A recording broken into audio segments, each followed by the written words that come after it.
After a tiring day, deserve naman natin magpamassage, di ba? Sa mga lahat ng hardworking dyan. Guys, deserve nyo to. Tara guys, samahan nyo nga pala kami dito sa Thai Royale, dito sa may Timog Avenue, Quezon City. Guys, malapit nga pala siya sa TV station ng GMA. So bali guys, yung kinuha lang pala namin ay yung regular nila, which is 250 pesos. For 1 hour lang guys ha. So bali guys, ayun nga paling rates and packages nila. Yung mga combination package din pala. And sulit package. Alam nyo ba guys, yung nagustuhan ko talaga dito ay yung ambience niya eh. Yung pagpasok nyo pa lang, nakaka-relax na kagad, di ba?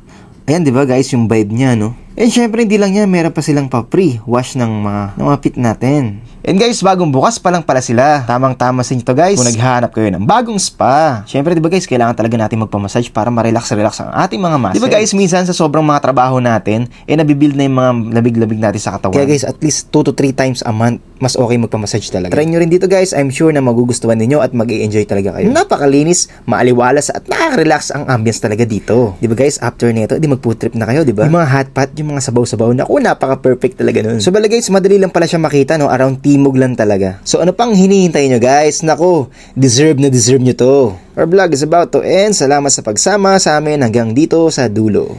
See you on our next daily vlog. God bless you guys.